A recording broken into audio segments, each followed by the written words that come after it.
Hi friends, இன்றைக்கி நம்ம இனிப்பு ராகி கஞ்சி எப்படி செய்யுதுன்னு பார்க்க போகிறோங்க. ராகியில் ப்ரோட்டீன் நிறைய இருக்குங்க. இது டயபெட்டிக்ஸ்க்கு ரொம்பவே நல்லது. உங்களோட ஸ்கின்னை ஏஜிங்லேருந்து காப்பாற்றும். உங்கள் ஹேருக்கு நல்லது.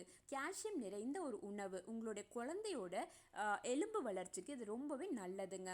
இதுக்கு நான் 3 டீஸ்பூன் ராகி பவுடர் எடுத்துட்டேன். அதுக்கு 1 டம்ளர் தண்ணி எடுத்துட்டேங்க. இதை நல்லா கலந்து விடுங்க ஒரு பாத்திரத்தில். அப்புறம் ஸ்டவ் ஆன் பண்ணி இதை நல்லா லோ ஃப்ளேமில் நல்லா கலந்து விட்டுட்டே இருங்க. ஒருவேளை இது கெட்டி ஆயிடுச்சுன்னா நீங்கள் கொஞ்சம் தண்ணி ஆட் பண்ணிக்கோங்க. அதுக்கப்புறமா இதுக்கு நான் வந்து இனிப்பு ராகி கஞ்சி செய்கிறேன். அதனால் கொஞ்சம் வெல்லம் எடுத்து அதில் கொஞ்சம் தண்ணி ஊற்றி அதை கொஞ்சம் நல்லா ஃபில்டர் பண்ணிக்கிறேன்.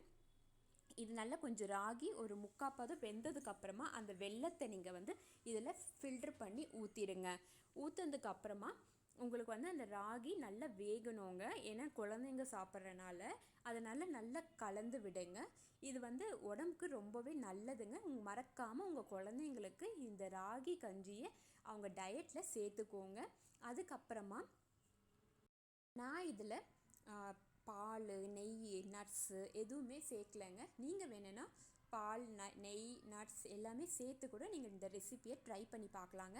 அப்புறம் பாருங்கள், இந்த மாதிரி ஒரு ஏடு மாதிரி ஃபார்ம் ஆகி கொதிக்க ஆரம்பிக்குங்க. இதுதாங்க கரெக்டான ஸ்டேஜ். நம்ம ராகி கஞ்சி ரெடி ஆகிடுச்சுங்க. இது நீங்கள் சுட சுட உங்கள் குழந்தைங்களுக்கு ஒரு ஈவினிங் ஸ்நாக்ஸாவோ இல்லை மார்னிங் பிரேக்ஃபாஸ்ட்டாவோ நீங்கள் வந்து இதை செஞ்சு கொடுக்கலாங்க. இந்த வீடியோ பிடிச்சிருந்தா சப்ஸ்கிரைப் பண்ணுங்கள். தேங்க்யூ ஃபார் வாட்சிங்.